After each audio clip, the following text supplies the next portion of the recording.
The weight of betrayal has a specific gravity. It settles in your chest like molten lead, burning through tissue and bone until it reaches that soft, vulnerable place where trust used to live. I discovered this truth on March 15th, sitting at my mahogany desk on the 42nd floor of the PwC building, surrounded by receipts that would unravel 12 years of marriage and expose a web of deception that went far deeper than mere infidelity. My name is Daniel Reeves, and at 44, I was living what most would consider a charmed life. Senior tax attorney at one of the big four accounting firms, married to a beautiful woman who sold multi-million-dollar properties to Silicon Valley's elite, joint income pushing $850,000 a year. We had the house in Pacific Heights, the Tesla in the garage, the weekend place in Napa. From the outside, we were the perfect power couple, the kind you'd see at charity galas and society functions, smiling for the cameras, radiating success. But perfect lives, I've learned, are like perfect crimes. They only exist until someone starts looking closely at the details. It started with a phone call. I was reviewing a particularly complex international tax structure for a client when Vanessa's name lit up my phone screen. I almost didn't answer. When you're billing $850 an hour, every interruption costs money. But something, maybe instinct or maybe just habit, made me pick up. "Hey, honey!" Her voice was bright, professional. "I'm showing the Atherton property again today. The one on Maple Drive? Jonathan's bringing his feng shui consultant this time, so it might run late." "Jonathan Wu?" I asked, minimizing the spreadsheet I'd been studying. The name had become as familiar as my morning coffee over the past year. Tech CEO, recent IPO, apparently in the market for his third Bay Area mansion. "Didn't he look at that property last month?" "You know how these ultra-high net worth clients are," she laughed, a tinkling sound that I'd fallen in love with at a gallery opening 13 years ago. "They need to see a property 5, 6 times before making a decision, especially when we're talking about $22 million. "Must be nice to have that kind of money," I said, already turning back to my computer screen. "Well, when your company goes public at a $20 billion valuation, you can afford to be particular. Anyway, don't wait up. I might take him to dinner after to discuss terms. You know how these negotiations go." "I know how your negotiations go," I said, trying for playful but achieving something closer to resigned. "Just remember we have the Hamilton tickets tomorrow night." "Wouldn't miss it for the world. Love you." "Love you too." I hung up and returned to my spreadsheets, not knowing that those would be among the last normal words we'd ever exchange. In 3 hours, I'd be staring at receipts that would change everything. In 3 weeks, I'd be meeting with a private investigator. In 3 months, she'd be standing before a federal judge in an orange jumpsuit.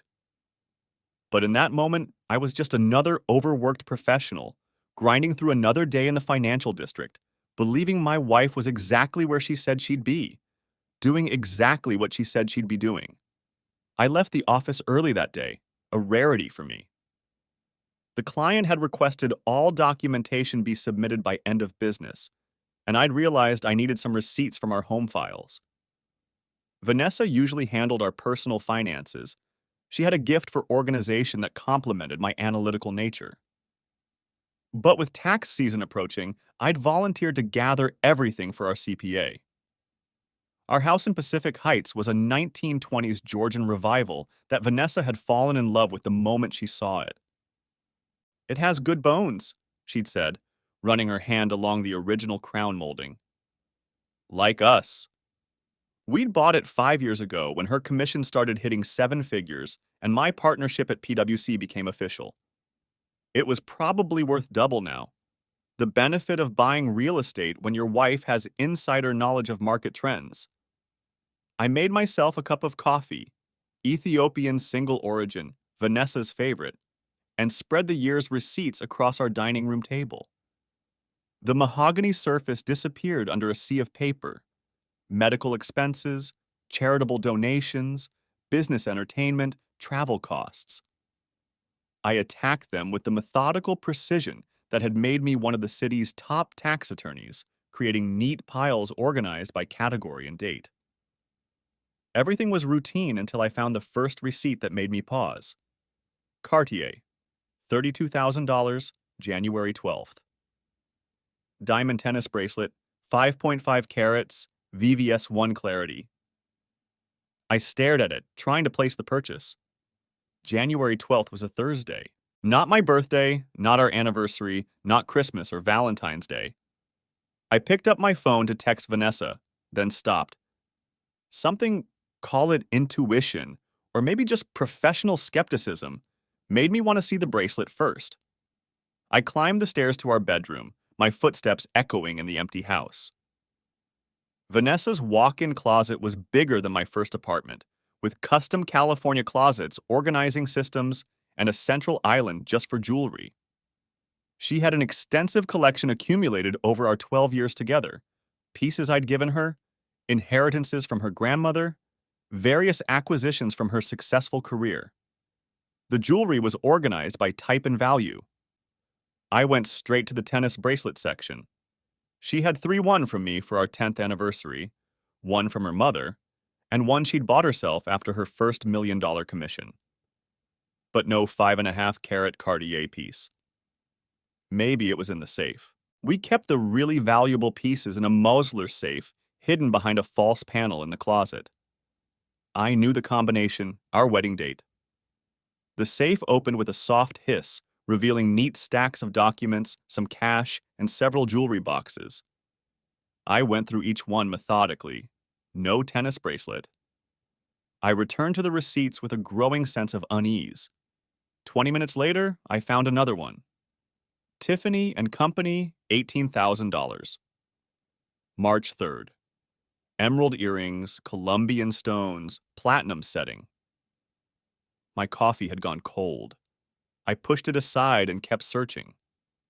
By the time I finished, I'd found 5 receipts totaling just over $180,000 in jewelry purchases. All from our joint investment account. All missing from her collection. The logical part of my brain, the part that had helped me uncover tax fraud schemes for major corporations, kicked into gear. I pulled out my laptop and logged into our credit card accounts. If Vanessa had been buying jewelry and storing it elsewhere, there might be other signs. Safety deposit box access fees, insurance riders, something. What I found instead made my blood run cold. Charges at the Four Seasons. Always weekday afternoons. Always when she was supposedly showing properties. Charges at the St. Regis. Same pattern. Restaurant bills at Gary Danko, the French Laundry, Atelier Cren places we'd talked about trying, but never had the time. Valet parking at hotels, charges at La Perla, agent provocateur. A pattern emerged as clear as a fingerprint at a crime scene. I cross-referenced the dates with her calendar, which she kept meticulously updated and synced with mine. Every single suspicious charge corresponded with showing Jay Woo or property tour Woo.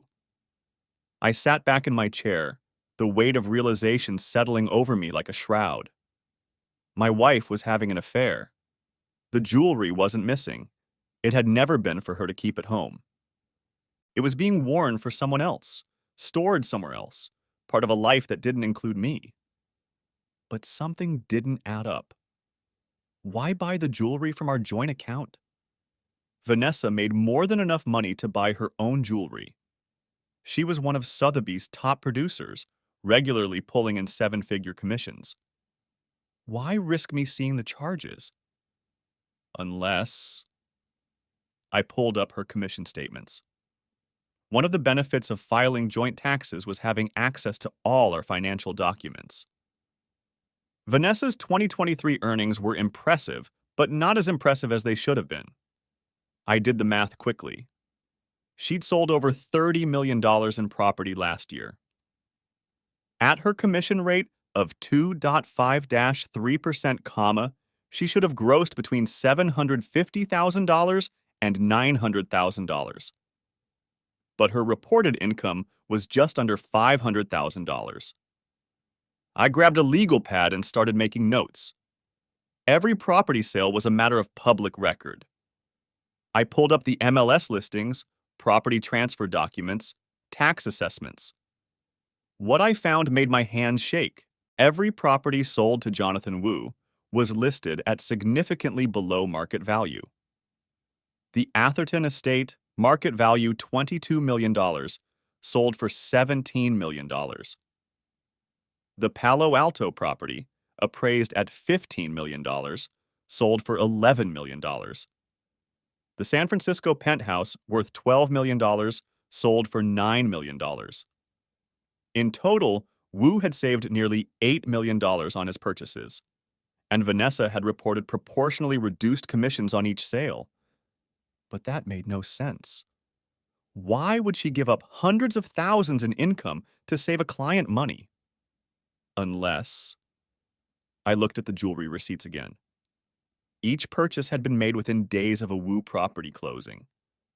The amounts, when I added them up, came to almost exactly what her missing commissions would have been. My wife wasn't just having an affair. She was engaged in a sophisticated tax evasion scheme. The full elegance of it hit me like a physical blow. Vanessa would reduce her commission, avoiding income tax on the unreported portion. Wu would pay her the difference in jewelry, a gift that wouldn't be taxed. He'd save millions on the property purchases. She'd get her full compensation tax-free, and both would come out ahead. It was brilliant. It was intricate. And it was completely illegal. I sat in my dining room as the sun set over San Francisco, surrounded by evidence of my wife's betrayal. The fog was rolling in from the bay, obscuring the city lights one by one. I felt like those lights, slowly being swallowed by something vast and gray and impossible to fight. My phone buzzed. A text from Vanessa. Showing ran late. Grabbing dinner with client to discuss offer. Don't wait up. Love you. I stared at those last two words. Love you. How many times had she said that while wearing another man's jewelry? How many times had she kissed me goodbye in the morning, knowing she'd spend the afternoon in his bed? I typed back. No problem. See you tomorrow. Love you too. Then I opened a new browser window and searched for private investigators specializing in financial crimes and marital infidelity. It was time to find out exactly how deep this rabbit hole went. Marcus Chen came highly recommended by a colleague who'd gone through a brutal divorce. He's expensive, Tom had told me over drinks at the Olympic Club, but he's worth every penny. Former FBI, specialized in financial crimes. If your wife is hiding assets, he'll find them. I met Marcus at his office in the Embarcadero Center on a Tuesday morning. I'd called in sick to work, something I'd done maybe 3 times in my entire career. Vanessa had seemed surprised when I was still in bed as she got ready. You feeling okay? She'd asked, pressing a cool hand to my forehead. You never miss work. Just a headache, I'd lied. Probably from staring at screens too long. Poor baby, she'd said, kissing my cheek. She smelled like Chanel No, 5 and coffee. I'll try to come home early, make you soup. Don't worry about it. I know you have showings. Actually, just one today. Jonathan finally made an offer on the Atherton place. We're meeting at 2 to go over the details. That's great, I'd managed. Hope it goes well. She'd smiled, radiant in a cream-colored suit that I'd bought her for Christmas. Me too. This could be my biggest commission ever. After she left, I'd waited exactly 30 minutes before getting dressed and driving to Marcus's office. He was younger than I'd expected, maybe late 30s, with the kind of alert intensity that suggested he missed nothing. Mr. Reeves, he said, shaking my hand firmly. Tom Hadley speaks very highly of you, says you're the best tax attorney in the city. Tom's prone to exaggeration, I said, settling into a leather chair across from his desk. Maybe, but he also said you're thorough, methodical, and you believe in documentation. Those are qualities I appreciate in a client. He pulled out a legal pad. So, tell me what's going on? I laid it all out for him. The missing jewelry, the hotel charges, the reduced commissions, the pattern I'd discovered. Marcus took notes without interrupting, occasionally nodding or asking for clarification. When I finished, he leaned back in his chair and whistled low. "You've done half my job for me," he said. "This is some of the most thorough preliminary work I've seen from a client." "I'm a tax attorney," I said. "Documentation is kind of my thing." "What exactly are you looking for? Proof of the affair? The tax fraud? Both?" "Everything," I said. "I want to know every detail of what my wife and Jonathan Wu have been doing. Every meeting, every transaction, every moment they've stolen from my marriage, and I want it all legally obtained and admissible." Marcus nodded. "I'll need a retainer of $25,000 to start. That covers 2 weeks of intensive surveillance, financial investigation, and a comprehensive report. If you need me to testify in court, that's extra." I pulled out my checkbook without hesitation. 25,000 was nothing compared to what was at stake, not just financially, but personally. I needed to know the truth, even if it destroyed me. "One more thing," Marcus said as I handed him the check. "Are you prepared for what I might find?" In my experience, these situations are rarely limited to what the spouse initially suspects. There's usually more, sometimes much more. "I'm prepared," I said, though I wasn't sure that was true. "How do you prepare to have your life revealed as a lie?" "All right then. Give me 2 weeks. I'll call you when I have something concrete." Those 2 weeks were the longest of my life. I went through the motions of normalcy, work, dinner, social obligations, while feeling like I was slowly drowning. Vanessa seemed more affectionate than usual, which made everything harder. She'd bring me coffee in bed, suggest weekend trips, initiate intimacy in ways she hadn't in months. "I feel like we've been disconnected lately," she said one night, curled against me in bed. "I've been so focused on work. I've neglected us." I stared at the ceiling, wondering if she could feel how rigid my body was. "Work's been demanding for both of us." "Still," she said, tracing patterns on my chest, "we should make more time for each other. Maybe take that trip to Bordeaux we've been talking about. What do you think?" "Sounds nice," I managed, thinking about her credit card charges at the St. Regis. "I'll look at dates tomorrow. Maybe late April after tax season?" She kissed my shoulder. "I love you, Daniel. You know that, right?" "I know," I lied. "I love you too." She fell asleep within minutes, her breathing deep and even. I lay awake until dawn, wondering how someone could lie so easily to someone they'd promised to love and cherish. Was it a skill you developed over time? Or had she always been capable of this deception, and I'd just been too blind to see it? Marcus called on a Thursday afternoon while I was in a meeting with a client about offshore tax strategies. "Can you meet me tomorrow morning?" he asked. "I have everything you need." I made an excuse about a dental appointment and met him at his office at 9 sharp. The conference room table was covered with manila folders, photographs, and printed documents. Marcus looked tired but satisfied, like a hunter who'd successfully tracked his prey. "Your wife is definitely having an affair with Jonathan Wu," he began without preamble. "But that's just the tip of the iceberg. What they're doing financially is, well, it's one of the more sophisticated schemes I've seen." He opened the first folder, revealing a series of photographs. Vanessa entering the St. Regis at 2:15 p.m. Wu arriving separately at 2:25 p.m. Both leaving together at 5:30 p.m., Vanessa wearing jewelry that hadn't been there before.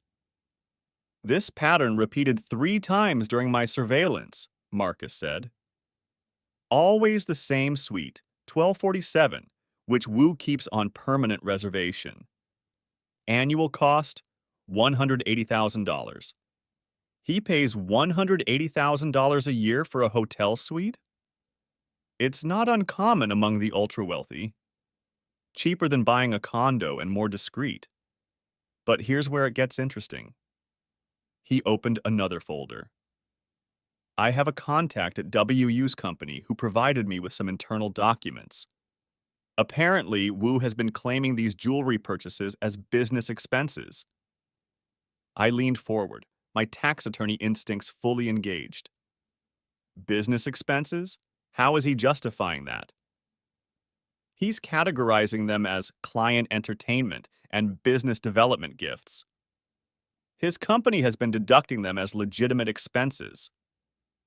The audacity of it took my breath away. Not only were they evading taxes on Vanessa's unreported income, but Wu was double-dipping by claiming fraudulent deductions. The IRS would have a field day with this. There's more, Marcus continued, pulling out a printed email exchange. My contact also provided some communications between Wu and your wife. They're careful, but not careful enough. I read the emails, my hands trembling slightly. Subject: Atherton Property V. The emeralds are perfect. They match your eyes exactly. Wear them tomorrow night. I've made reservations at Gary Danko for 8 p.m. The property documentation looks good. I agree to the proposed terms with the discussed adjustments to the commission structure. Can't wait to celebrate another successful transaction. J. Subject: Atherton Property. Jonathan, they're absolutely stunning. You have exquisite taste as always. Daniel has a client dinner tomorrow, so the timing is perfect. I'll have the revised contracts ready for your signature. The commission adjustment will reflect our agreed-upon arrangement. Looking forward to our celebration. V. Commission adjustment, I said, the words tasting bitter. That's how they're referring to their tax fraud. It gets better, Marcus said, pulling out financial documents. I did some digging into the property transactions. Every single one has the same pattern. Wu pays below market value. Your wife reports a reduced commission, and within days there's a jewelry purchase that roughly equals the missing commission amount. How much total? Based on my calculations, your wife has underreported approximately $400,000 in income over the past 18 months. Wu has claimed roughly the same amount in fraudulent business deductions. Combined with the undervalued property sales, we're looking at tax evasion and fraud totaling well over $2 million. I sat back in my chair, the full scope of their crime washing over me. This wasn't just an affair.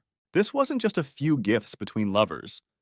This was a systematic conspiracy to defraud the federal government, the state of California, and every honest taxpayer who played by the rules. What do you want to do with this information? Marcus asked.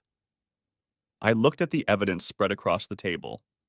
Photos of my wife entering hotels with another man. Financial documents showing elaborate fraud. Communications revealing not just infidelity, but criminal conspiracy. I want to destroy them, I said quietly. Legally, professionally, and completely.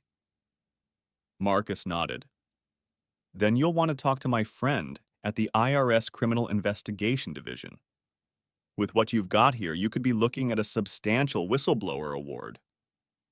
How substantial? The IRS pays 15 to 30% of any recovery in cases of tax fraud over $2 million. Based on what I'm seeing here, between the unreported income, the fraudulent deductions, and the penalties, you could be looking at a recovery in the millions. Your share could be anywhere from $300,000 to $900,000. I did the math quickly. It wasn't about the money. I made plenty of money. It was about justice. And maybe, if I was being honest, it was about revenge. Set up the meeting, I said. There's one more thing, Marcus said, pulling out a final folder. I did some background on Wu. He's got a history of this kind of behavior. Two previous mistresses, both in real estate, both received substantial gifts that were written off as business expenses. Your wife isn't special to him. She's just the latest in a pattern. I stared at the photos of the previous women, both beautiful, both successful, both ultimately discarded when Wu grew bored. Vanessa thought she was living a glamorous double life, but she was just playing a role that had been cast before. Thank you, I said, gathering my copies of the evidence. Send me your final invoice. You've more than earned your fee. Mr. Reeves, Marcus said as I stood to leave. I'm sorry. I know this isn't what anyone wants to find out about their spouse. Don't be sorry, I said. You've given me something invaluable, the truth. Now I get to decide what to do with it. I spent the weekend locked in my home office, preparing my case with the meticulous attention to detail that had made me a senior partner before 45. I compiled every piece of evidence into a comprehensive report, cross-referenced with tax codes and relevant case law. I calculated the exact amount of taxes evaded, the penalties that would apply, and the criminal statutes that had been violated. The IRS Form 3949A, Information Referral, was straightforward enough, but I wanted to make sure my submission was bulletproof. I created a detailed timeline showing how each property transaction connected to unreported income and fraudulent deductions. I included the photographs, the emails, the financial documents, everything arranged in a logical, devastating sequence. But the IRS wasn't my only target. Vanessa had violated the code of ethics for real estate professionals by accepting unreported compensation and failing to disclose conflicts of interest. The California Bureau of Real Estate would be very interested in her activities. And Wu, as the CEO of a publicly traded company, had violated SEC regulations by using corporate funds for personal expenses and failing to disclose related party transactions. 3 separate regulatory bodies. 3 separate complaints. 3 different ways to ensure that Vanessa and Wu faced consequences for their actions. But before I filed anything, I had one more move to make. I think we should meet with Richard about our taxes, I told Vanessa over breakfast on Monday morning. Richard Huang had been our CPA for 5 years, ever since our income had reached the level where we needed serious tax planning. Vanessa looked up from her phone, a flash of something crossing her face. Already? We usually don't meet with him until April. I've been going through our receipts, and there are some items I want to clarify before we get too deep into tax season. I've already called him. He can fit us in Thursday at 2. Thursday? She set down her coffee cup carefully. I might have a showing. With Jonathan Wu? I asked innocently. I thought he'd finally decided on the Atherton property.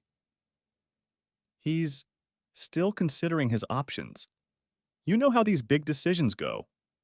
She busied herself with her phone. But I suppose I can reschedule. We shouldn't keep Richard waiting. Great. I'll confirm with his office.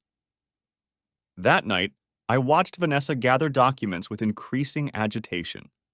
She pulled out receipts, bank statements, commission records, all the tools of her deception organized in neat folders. She was meticulous about her record-keeping, which would ultimately be her downfall.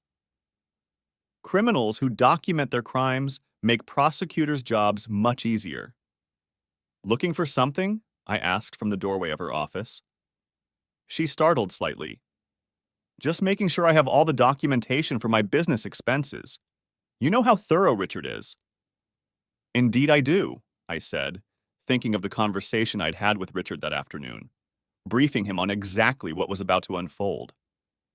As a CPA, he had obligations regarding suspected criminal activity, and I wanted to make sure he was prepared. Daniel, she said suddenly, turning to face me. Is everything okay? You've seemed distant lately. I forced myself to meet her eyes. They were beautiful eyes, dark and expressive, the same eyes that had captivated me at that gallery opening 13 years ago. the same eyes that now looked at another man with desire. Just work stress, I said. You know how it is during tax season. She crossed the room and put her arms around me. Maybe we should take that Bordeaux trip sooner. Get away from all this stress. Maybe, I said, letting her hold me, smelling her perfume, feeling the warmth of her body against mine. After we meet with Richard. Thursday arrived gray and drizzly, the kind of San Francisco day that makes the whole city feel like it's wrapped in wet wool.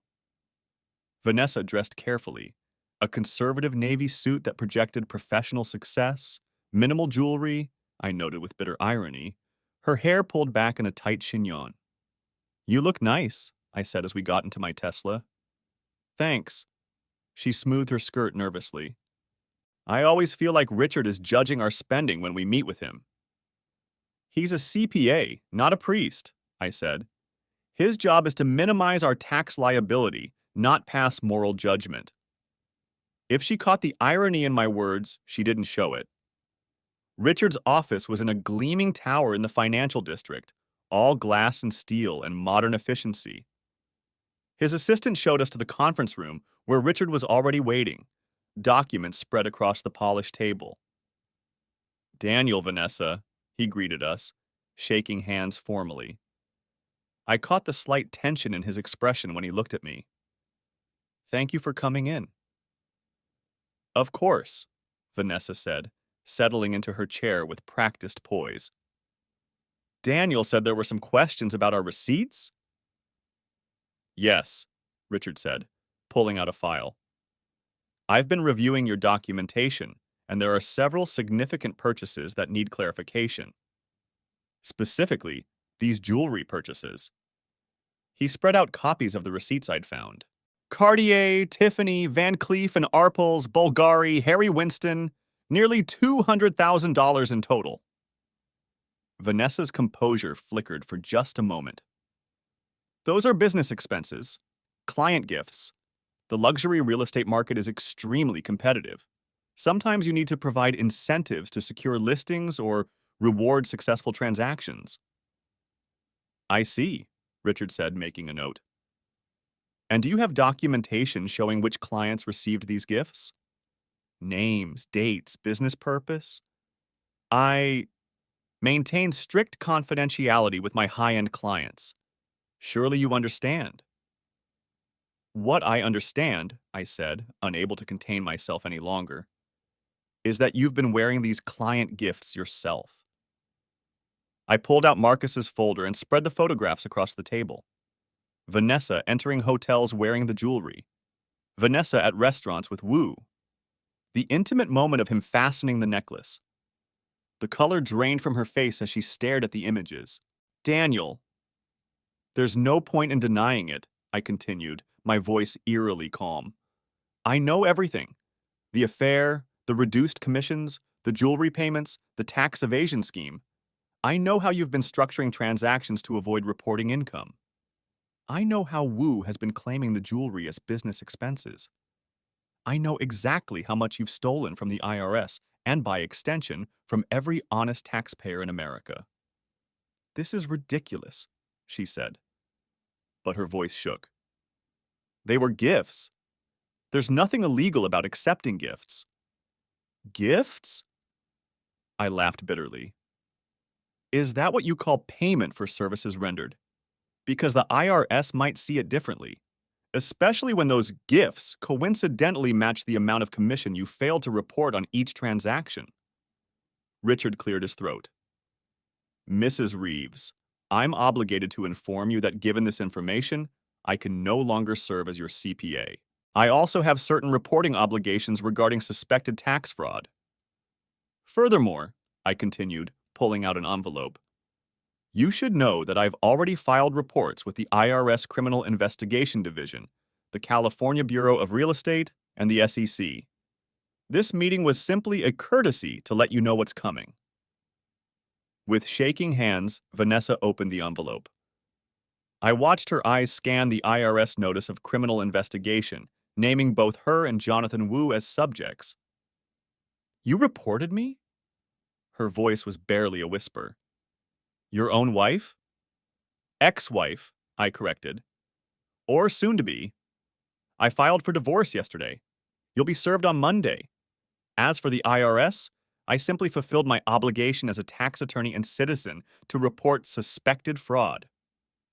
You vindictive bastard, she hissed, her carefully constructed composure finally cracking completely.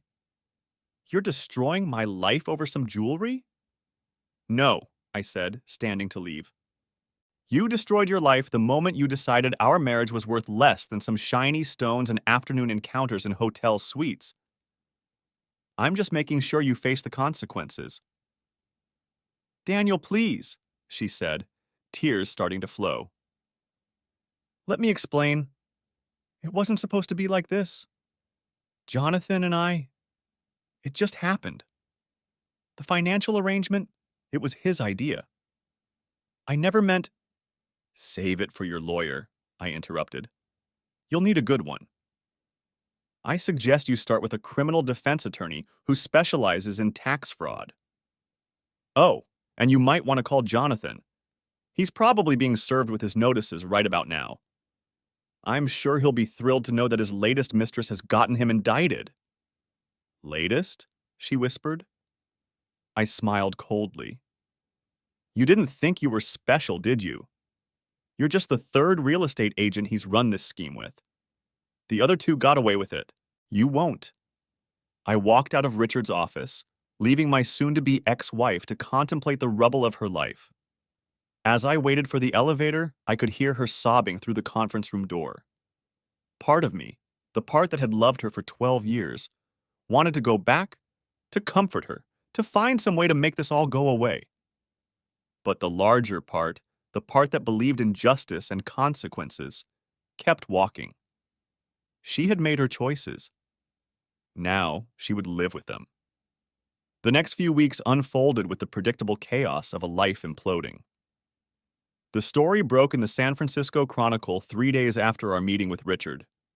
Tech CEO and top realtor in tax fraud love scandal. The headline was lurid, but the facts were worse.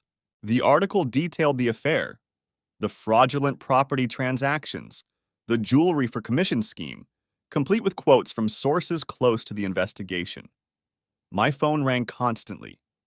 Reporters wanting comments, colleagues expressing shock, friends offering support or fishing for gossip.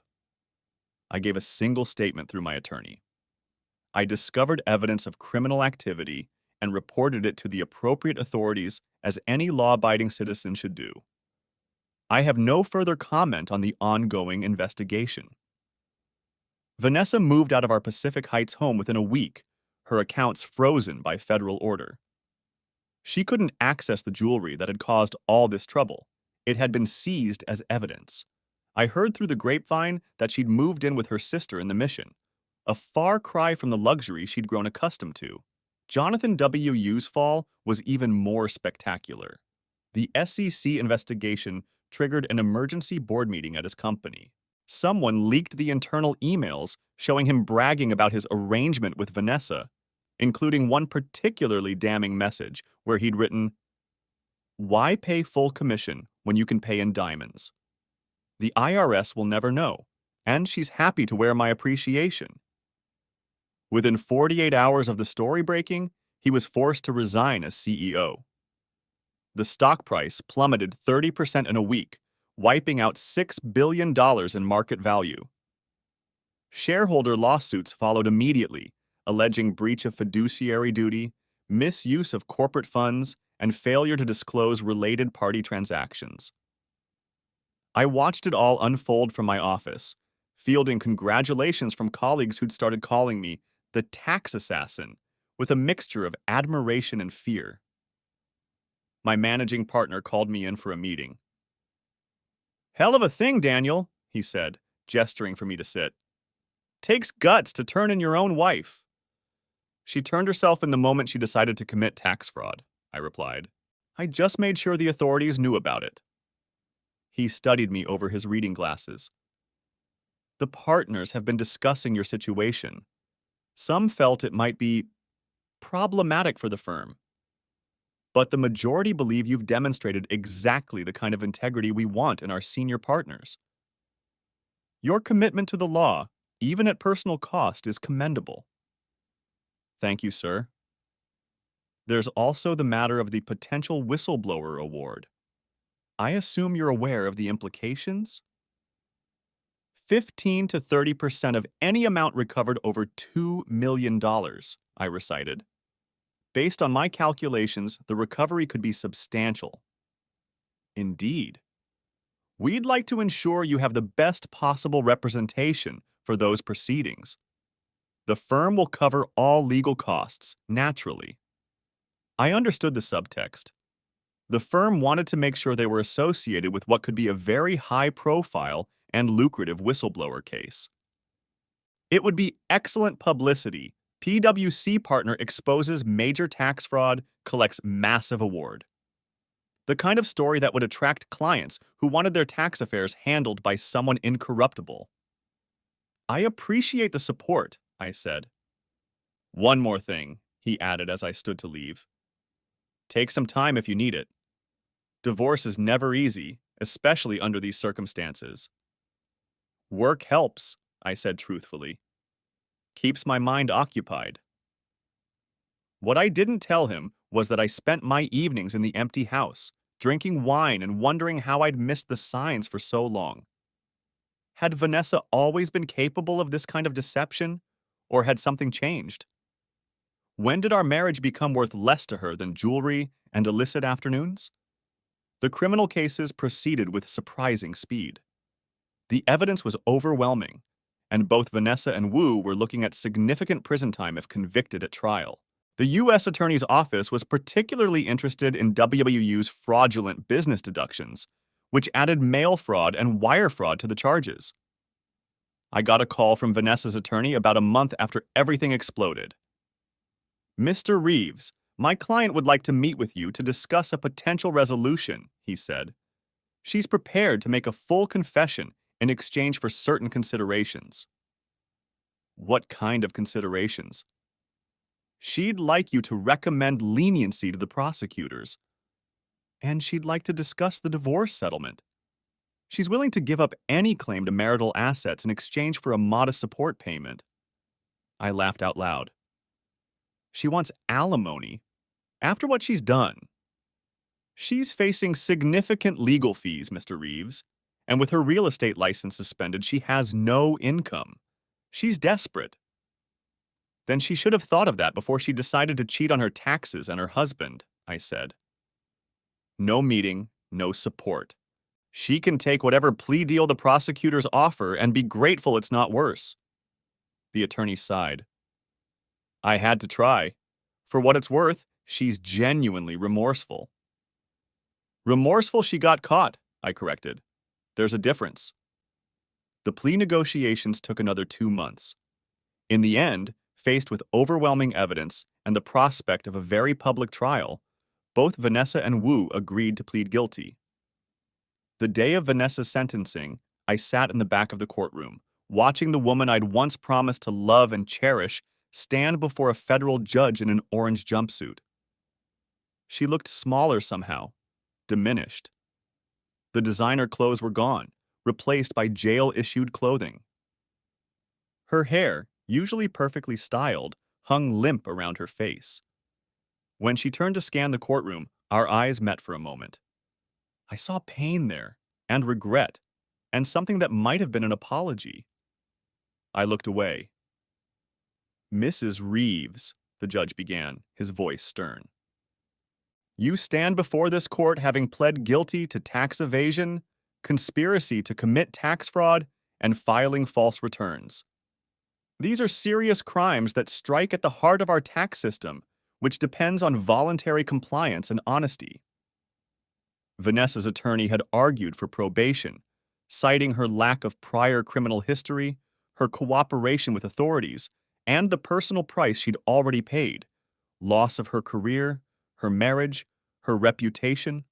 The prosecutor had recommended 18 to 24 months, noting the sophisticated nature of the scheme and the substantial amount of money involved.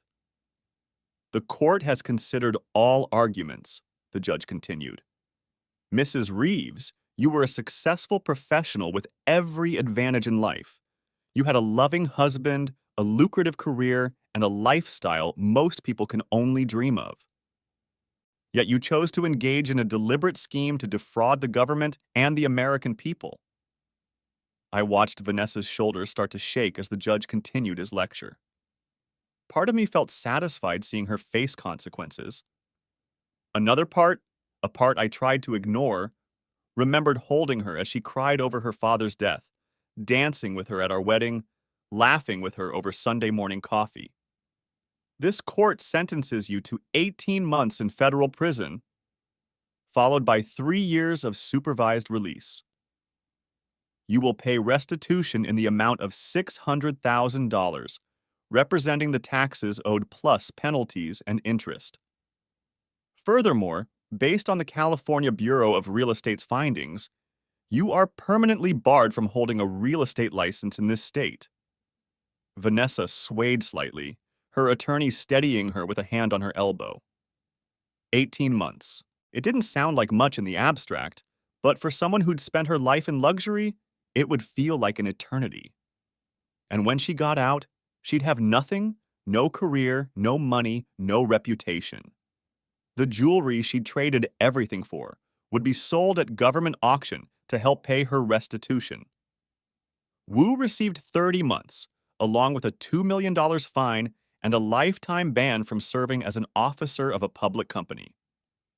The judge was particularly harsh about his abuse of his position as CEO, noting that he'd betrayed the trust of shareholders and employees alike. His wife filed for divorce the day after his sentencing, taking their children back to Taiwan. The 3 Bay Area mansions he'd bought at discount prices were being sold to pay his legal debts and fines. The divorce was finalized while Vanessa was in prison. California law is clear criminal behavior that depletes marital assets voids any claim to community property. Her attorney tried to argue for some form of support, but it's hard to generate sympathy for a convicted felon who betrayed her spouse. I kept the house in Pacific Heights, the investment accounts, everything we'd built together. It felt hollow somehow, walking through rooms filled with memories of a marriage that had turned out to be as fraudulent as Vanessa's tax returns. I thought about selling, starting fresh somewhere else, but ultimately decided to stay. This was my home. She was the one who'd chosen to leave, even if she hadn't realized it at the time. 6 months after the investigation began, I received a letter from the IRS. The whistleblower award had been approved. My share came to $180,000, 20% of the additional taxes, penalties, and interest collected from Vanessa and Wu. It seemed fitting somehow. She'd traded our marriage for jewelry worth about the same amount, and now I had a check to show for it. I stared at the check for a long time, thinking about what to do with it. I could invest it, take a luxury vacation, buy a new car. Instead, I did something that would have made Vanessa laugh at the irony. I went to the government auction where her seized jewelry was being sold. The auction was held in a nondescript federal building south of Market. The room was filled with dealers, collectors, and bargain hunters, all eager to buy luxury goods at discount prices. I recognized some of Vanessa's pieces immediately. The Van Cleef and Arpels necklace, the Bulgari ring, the Harry Winston earrings. Each one represented a betrayal, a lie, a moment stolen from our marriage. When the Cartier tennis bracelet came up, the first piece Wu had given her, I raised my paddle. 5,000, I bid. 7,000, a dealer countered. 10,000, I said. The bidding continued until I won it for $18,000, still well below its retail value. The auctioneer's assistant brought it to me in a simple box, no fancy packaging or ribbons, just a piece of jewelry that had cost me my marriage. I'm not sure why I bought it, maybe as a reminder, maybe as a trophy, maybe just to keep some dealer from profiting off my pain. Whatever the reason, I locked it in my safe that night, next to my wedding ring and the photo from our honeymoon in Santorini. The rest of the whistleblower money I donated to a legal aid foundation that helps low-income taxpayers deal with IRS issues. It felt like the right thing to do, taking money earned from exposing tax fraud and using it to help those who couldn't afford good tax advice. The foundation director was thrilled, especially when I agreed to volunteer my expertise for their most complex cases. A year after everything began, I was at a bar association dinner when I ran into Amy Chen, the federal prosecutor who'd handled Vanessa's case. I'd noticed her during the trial. Brilliant, beautiful, with a sharp wit that came through even in legal proceedings. "The infamous Daniel Reeves," she said, approaching me at the bar. "The man who brought down his own wife." "Is that what they're calling me?" I asked, signaling the bartender for another scotch. "Among other things. The tax assassin is my personal favorite." She smiled. "Mind if I join you?" "Please." I gestured to the empty stool beside me. "You know," she said, ordering a martini, "I've prosecuted a lot of tax cases, but yours was one of the most thoroughly documented I've ever seen. That evidence binder was a work of art. When someone betrays me, I believe in being thorough." I noticed. She studied me over her glass. "How are you doing? Really?" It was the first time anyone had asked that question and seemed to actually want an answer. "Some days are better than others," I admitted. "The house feels empty, but work helps." "I understand. My ex-husband was also in law. Turned out he was better at breaking laws than following them." She laughed, but there was pain behind it. Insider trading. I was the one who noticed the pattern in his trades, turned him in myself. That must have been difficult. The hardest thing I've ever done, but necessary. I couldn't look at myself in the mirror knowing I'd let him get away with it. She paused. "Do you ever regret it? Turning her in?" I thought about it, really considered the question. "I regret that it was necessary. I regret not seeing the signs sooner. I regret losing the woman I thought I married. But turning her in? No, that I don't regret." "Good," she said firmly. "Regret is pointless when you've done the right thing." We talked until the dinner ended, then continued the conversation over coffee at a 24-hour diner in the Tenderloin. Amy was sharp, funny, and understood the complexities of my situation in a way few people could. When she suggested we have dinner sometime, somewhere nicer than a diner, I surprised myself by saying yes. We started dating slowly, carefully, both of us carrying the scars of betrayal. She understood my need for transparency and honesty in a way that few people could. She'd seen too many lies in her profession to tolerate them in her personal life.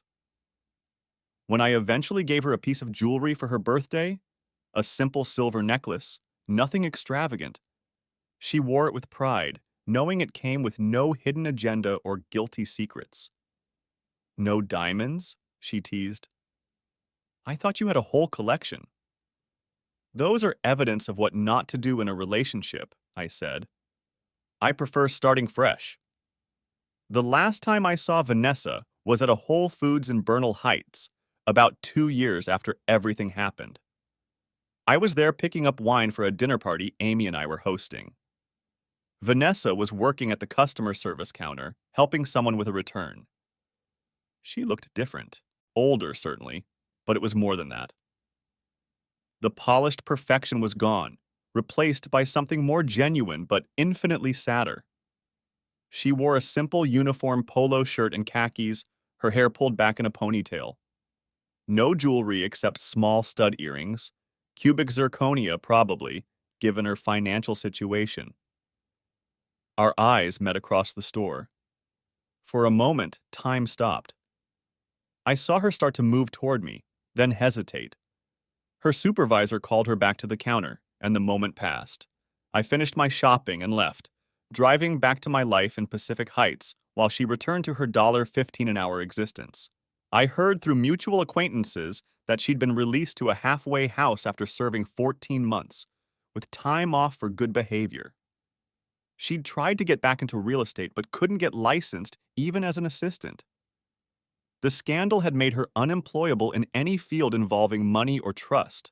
She'd eventually found work in retail, starting at a jewelry counter in Macy's, the irony wasn't lost on anyone, before moving to Whole Foods for better benefits. Jonathan Wu served 26 months of his 30-month sentence. His company went bankrupt while he was inside, crushed by lawsuits and the loss of investor confidence. The last I heard, he was teaching business ethics at a community college, a condition of his supervised release. The former billionaire now lived in a studio apartment in Oakland, taking the bus to work because he couldn't afford a car. Sometimes, late at night when Amy was asleep beside me, I'd think about the strange turns life takes. How a simple receipt could unravel a marriage, expose a criminal conspiracy, and reshape multiple lives. How love could turn to betrayal so easily, and how betrayal could lead to a different kind of love. The tennis bracelet still sits in my safe, that $32,000 reminder of how easily trust can be shattered. Sometimes I take it out and look at it, watching the diamonds catch the light. It's beautiful, I suppose, in the way that poisonous flowers are beautiful, attractive on the surface, but toxic underneath. Amy asked me once why I keep it. It's evidence, I told her. Of what? That some prices are too high to pay. That some things that glitter aren't worth the cost. That the most expensive purchases are sometimes the ones that cost you everything. She understood. She'd kept her ex-husband's Rolex for similar reasons, not as a trophy, but as a reminder to trust but verify, to love but remain vigilant, to believe in people while acknowledging their capacity for deception. The real tragedy of Vanessa's story isn't that she got caught. It's that she had everything: a successful career, a loving husband, a beautiful life, and threw it all away for things that glittered but had no lasting value. She traded substance for style, reality for illusion, love for luxury. And when the bill came due, she found that all the jewelry in the world couldn't pay it.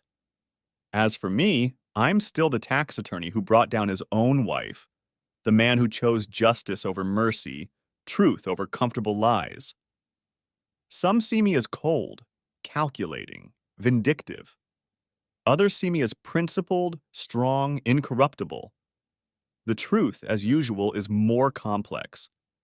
I'm simply a man who discovered that his wife valued diamonds over trust, emeralds over honesty, gold over love.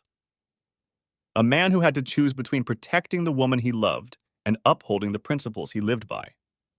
A man who chose principles and has to live with that choice every day. But I sleep well at night, next to a woman who understands the value of truth, in a house paid for with honest money, with a career built on integrity rather than deception. It's not the life I planned, but it's the life I earned through hard choices and harder consequences.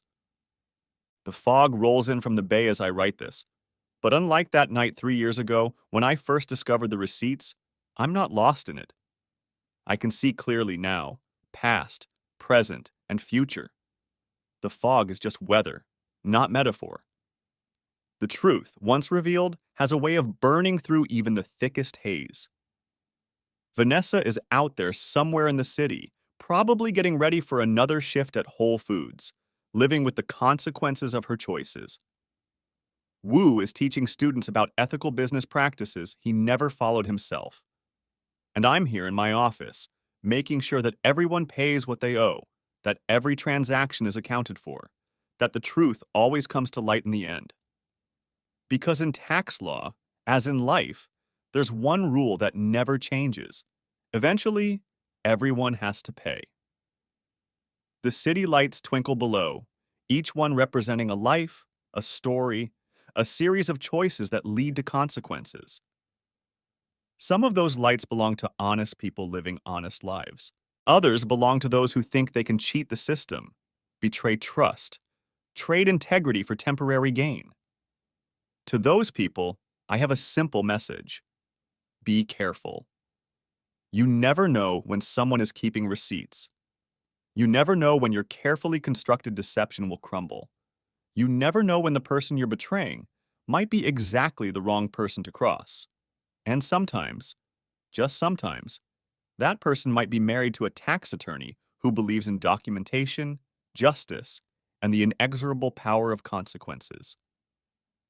The fog is lifting now, revealing the city in all its complex beauty. Somewhere out there, people are making choices that will define their futures. Some will choose honesty, loyalty, love. Others will choose deception, betrayal, greed. I know which choice I made. I live with it every day in the empty spaces where trust used to live, in the quiet moments when memory ambushes me, in the small victories of a life rebuilt on truth rather than lies. It wasn't the easy choice. It certainly wasn't the painless choice, but it was the right choice. And in the end, that's all that matters. The tennis bracelet glitters in my safe, a crystallized reminder of how much some people are willing to pay for things that shine. But I've learned that the most valuable things in life, trust, integrity, honest love, can't be bought at any price. They can only be earned, one difficult choice at a time. And that's a price I'm willing to pay.